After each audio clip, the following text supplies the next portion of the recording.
Sizlere gösterip ötüdüğüm maşinemiz 3. pozitsiya avtomat, lyuklari bor, Lacetti. Yıl 2011-yil. Balon holati zo'r darajada turibdi. Lyuklari bor aytib o'tganimizdek. Mashinamizning kraskasi tozada turibdi egalar. Mashinaning salon holatiga keladigan bo'lsak, salon holati a'lo darajada turibdi. Lyuklari bor. Obshikkalarni ko'radigan bo'lsangiz, obshikkalarning holati yaxshi darajada saqlangan. Mashinamizda bosib o'tgan masofasi 137 ming kilometr masofa bosib o'tgan. Mashinamiz avtomat korobkada, monitorlar yaxshisidan qo'yilgan ekan.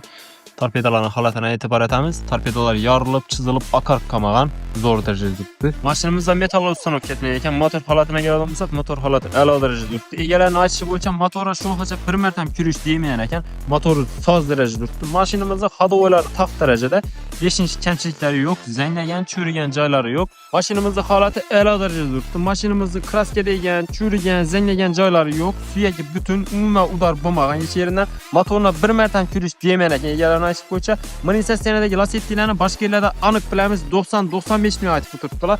Buni faqat sizlar uchun sotuv Xorazm obunachilar uchun 80 million aytib belgiladi, hurmatli obunachilar. Shunday arzon va sifatli mashinalar o'tkazib bermaslik uchun bizlarga podpisatsiya bosib qo'yishni unutmanglar.